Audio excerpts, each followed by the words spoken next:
नमस्कार, मैं दीपक शर्मा, मेरे यूट्यूब मंच पर आपका स्वागत। दोस्तों, सियासत में और अक्सर दुनिया की सियासत में निशाना किसी पर साधा जाता है लेकिन मारा कोई और जाता है। अब ट्रंप और मोदी का ही मामला देख लीजिए। ट्रंप ने 2 दिन पहले ही मोदी जी को टाइट करने की कोशिश की। रूस से ऑयल इंपोर्ट के मामले में ट्रंप ने सीधे तौर पे कहा कि अगर भारत रूस से और तेल इंपोर्ट करेगा, ऑयल इंपोर्ट करेगा, तो मैं और ज्यादा टैरिफ लगा दूंगा। अब ये धमकी तो एक तरह से सीधे सीधे मोदी जी को थी। ये अपमान जो था ये कहीं ना कहीं मोदी का था, लेकिन इस धमकी से, इस लहजे से मोदी से कहीं ज्यादा मोदी जी के ये जो मित्र हैं ये डर गए, और इतना डरे कि ट्रंप साहब के कदमों में ही एक तरह से आ गए। अब दोस्तों, सच्चाई यह है कि ट्रंप इससे पहले भी ना सिर्फ मोदी को बल्कि रिलायंस, मोदी जी के अंबानी साहब को भी टोक चुके हैं कि कुछ कंपनियां जो हैं भारत की, वो ऑयल मंगा रही हैं, इंपोर्ट कर रही हैं रशिया से, चलेगा नहीं। दरअसल हुआ क्या कि एक न्यूज़ एजेंसी ने, ब्लूमबर्ग ने खबर कर दी कल ट्रंप की धमकी के बाद कि भाई रिलायंस के 3 बड़े जहाज रूस से तेल लेकर रिलायंस के जामनगर पेट्रोकेमिकल कारखाने की तरफ जा रहे हैं। अब इस खबर से पूरे रिलायंस में हड़कंप मच गया और मुकेश अंबानी को रात में इंस्ट्रक्शंस देने पड़े कि आप बयान जारी करिए। और आधी रात को रिलायंस इंडस्ट्री लिमिटेड ने बयान जारी किया और कहा कि भाई ब्लूमबर्ग की जो खबर है गलत है। कोई 3 जहाज रूस से तेल लेकर जामनगर नहीं आ रहे हैं। हमने 3 हफ्ते से कोई ऑर्डर नहीं दिया है और ना ही पूरी जनवरी में हम रूस से कोई तेल मंगा रहे हैं। यानी अंबानी साहब ने कहा कि ट्रंप साहब, ना हमने तेल मंगाया है कई दिनों से और ना हम आगे मंगाने जा रहे हैं। टोटल सरेंडर इसी को कहते हैं। बादशाह से पहले वजीर सरेंडर हो गया। अब दोस्तों, सवाल ये है कि ट्रंप तो मैसेज नरेंद्र मोदी को दे रहे थे, भारत को सिग्नल कर रहे थे कि रूस की तरफ मत देखना, तेल मत लेना। ये बीच में मिस्टर अंबानी कैसे सरेंडर कर गए, कदमों में आ गए?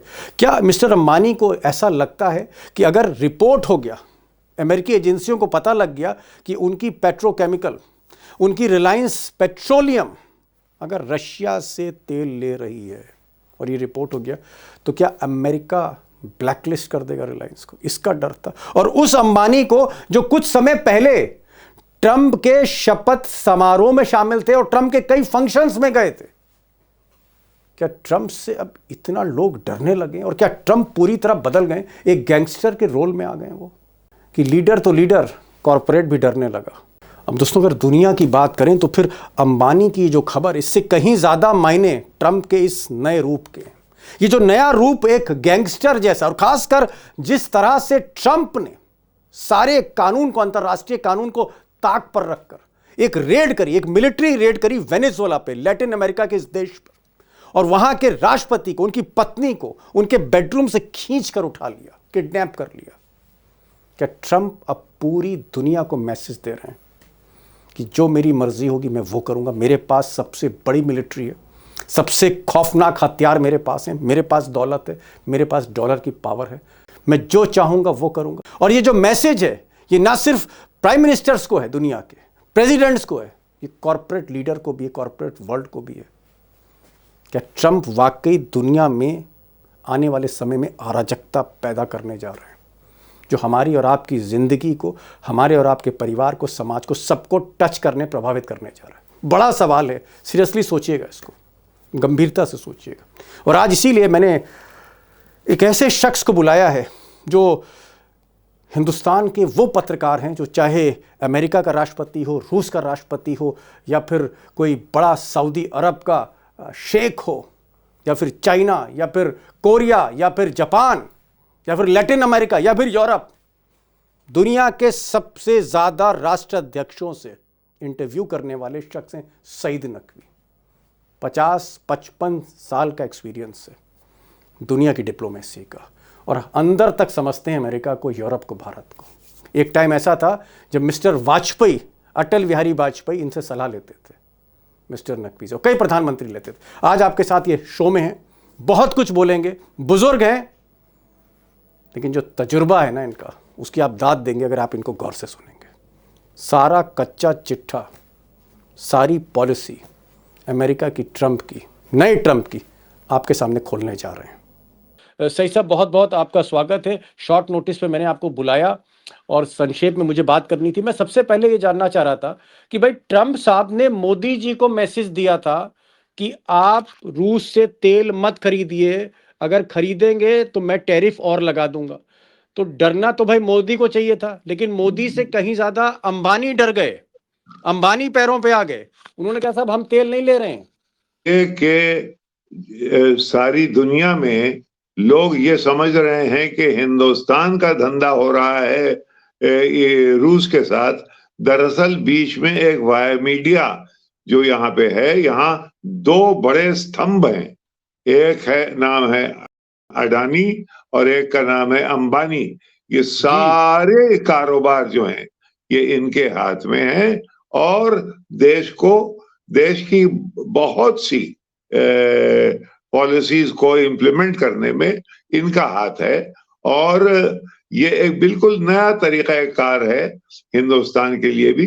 हिंदुस्तान में बिजनेसमैन, इंडस्ट्रियलिस्ट ने रोल प्ले किया है, लेकिन इतना डोमिनेंट मोनोपोलिस्टिक रोल नहीं रहा है।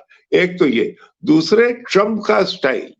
अब वो धमकी, ट्रंप एक जमाने में, अब से कोई साल भर पहले जाइए तो हम लोग ये बात कर रहे थे कि भाई वेस्ट डिक्लाइन में है। जब अगस्त 2021 को अमेरिका अफगानिस्तान से जिस तरह से छीछा लेदर में भागा, तो ये लगा कि भाई वेस्ट की डिक्लाइन अब पूरी हो गई।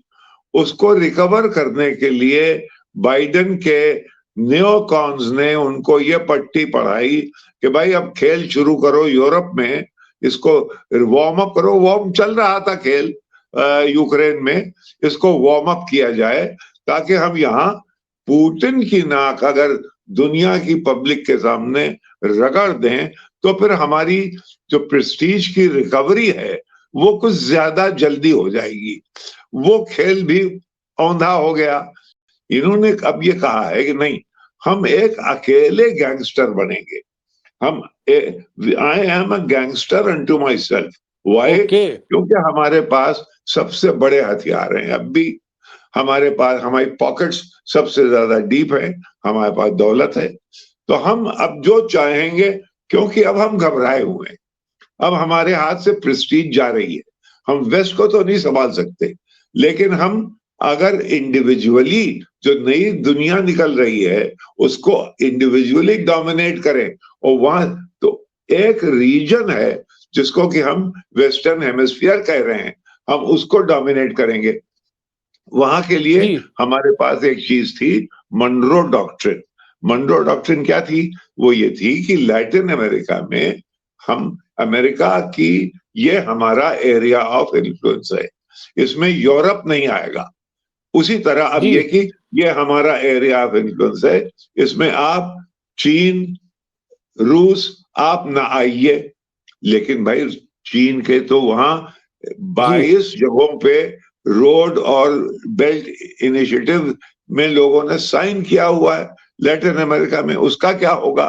तो यहाँ पे कॉन्फ्लिक्ट आ गई है।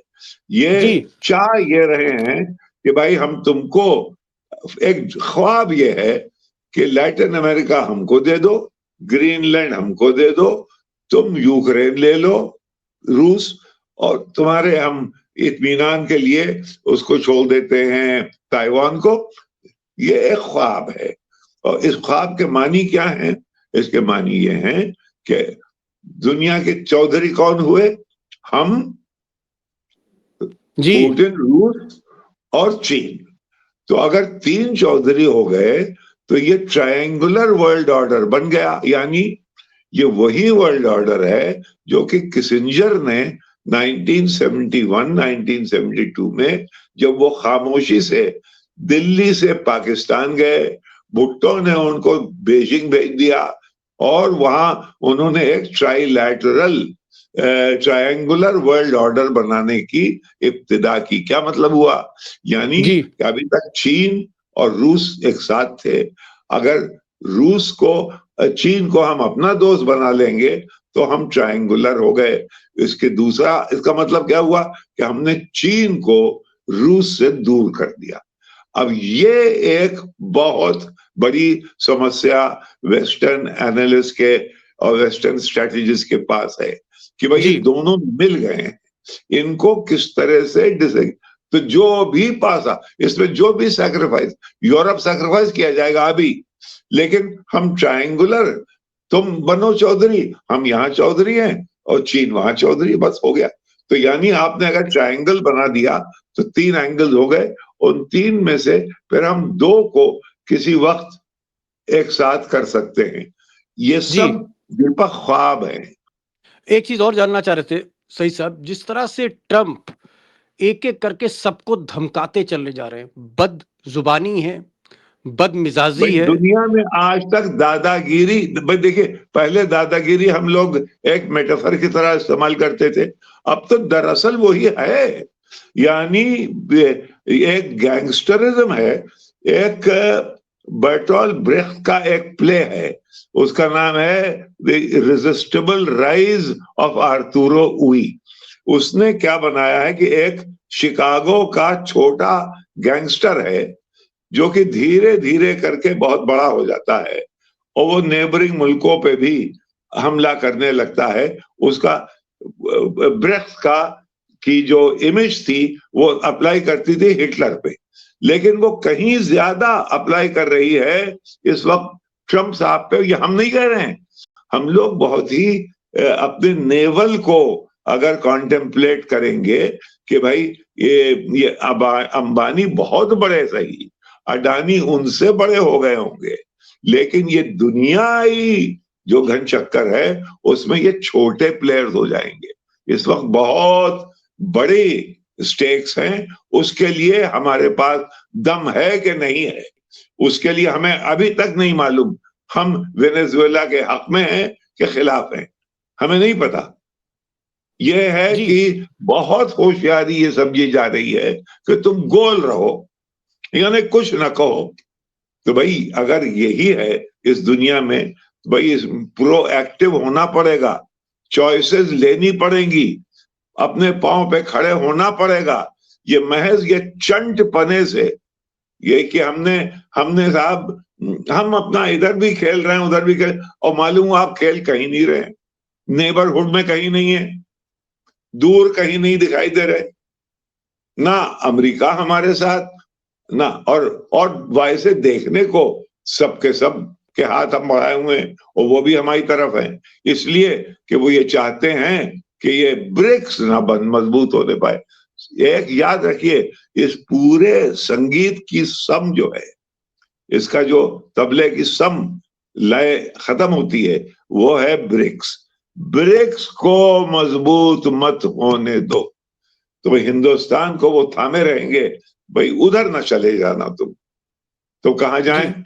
G7 तो है नहीं, तो तुमने कहां अटका रखा है हमें? तुमने कह दिया कि G7 भी नहीं है और तुम हमसे भी ये कह रहे हो कि ब्रिक्स में भी ना जाओ, तो हम कहां जाएं? जी आखिरी तुम वहां जाओ जहां तुम्हारी सोच तुम्हें ले जाए। इनकी अब न सुनो, ये यकीन करने वाले नहीं रहे। आखिरी सवाल है, मेरे पास 2 मिनट का वक्त है।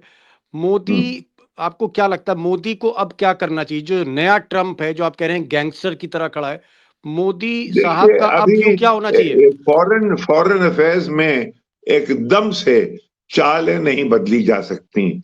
जयशंकर साहब इनके फॉरेन मिनिस्टर हैं, इन्होंने एक पोजीशन ले रखी है। अभी ये कर सकते हैं, ये इनकरेज करें थिंक टैंक्स को, एडिटोरियल राइटर्स को, कि वो पॉलिसी को डिक्टेट करना शुरू करें। यानी हम कुछ ये खुद कुछ ना बोलें, लेकिन यहाँ डिबेट ऐसे होने लगे कि हिंदुस्तान को अब अपना हाथ दिखाना पड़ेगा, हम इधर हैं कि उधर हैं, हम ब्रिक्स में हैं कि नहीं हैं। ये अभी तक जो हमारा मीडिया, जो जिसको कि लोग गोदी मीडिया कहने लगे हैं, वो कहते हैं ये गोदी मीडिया, और आप दीपक ऐसे लोग अब ये कहें कि देखिए अब आपकी दुनिया में कहीं पहचान नहीं है, आपके मोहल्ले में वो मुल्क बता दीजिए जो आपका है। गया इधर देख लीजिए, बांग्लादेश गया, पाकिस्तान से तो आप बात ही नहीं करना चाहते, नेपाल गया, श्रीलंका गया, भूटान के बारे में हम बात ना करेंगे, लेकिन हम जानते हैं कि वो भी किधर निहार रहा है। तो इस तरह से फॉरेन पॉलिसी हम बेवकूफ बन के नहीं चलाएंगे। एक पब्लिक डिबेट होना चाहिए, मालूम होना चाहिए हम कहाँ जा रहे हैं। इसलिए ये अभी ये एकदम से ये नहीं बदल सकते। जयशंकर और मोदी जी एकदम से बदल जाएंगे तो लगता है कि ये क्या हो गया। एक लास्ट लाइन में चाह रहा था, क्या मोदी की फॉरेन पॉलिसी फ्लॉप है या मोदी को फॉरेन पॉलिसी के बारे में देखिए, इल्म और ज्ञान फ्लॉप अब कम है? कैसे, हाँ, इस वक्त बहुत सी फॉरेन पॉलिसीज फ्लॉप हैं। यूरोप की फॉरेन पॉलिसी फ्लॉप है, हमारी फॉरेन पॉलिसी फ्लॉप है। एक ऐसा आदमी आ गया है, एक ऐसा पावर में जो कि जो चाहे कर रहा है, और उसने ये कह दिया कि रूल बेस्ड दुनिया जो है वो तुम लोग संभालो। मैं ये देख रहा हूं कि वेस्ट डूब रहा है। सही साहब, बहुत बहुत शुक्रिया, आप हमारे इस प्रोग्राम में आए और आपने रोशनी डाली। और एक बड़ी बात आपने कही कि बहुत संकट की स्थिति है, क्योंकि दुनिया का सबसे ताकतवर आदमी एक तरह का गैंगस्टर बन गया। आप इशारा ट्रंप की तरफ कर रहे हैं और अपनी मर्जी से दुनिया चला रहा है। इसलिए हर मुल्क को समझ नहीं आ रहा क्या करें, सबकी फॉरेन पॉलिसी फेल हो रही है। और सबसे ज्यादा संकट मोदी की है, जो दो राह पे खड़े हैं। उनको लगता है हम रूस और चीन के साथ जाएं या अमेरिका के साथ जाएं। बहुत बहुत शुक्रिया जो आपने रोशनी डाली। Thank you so much for joining this programme, sir.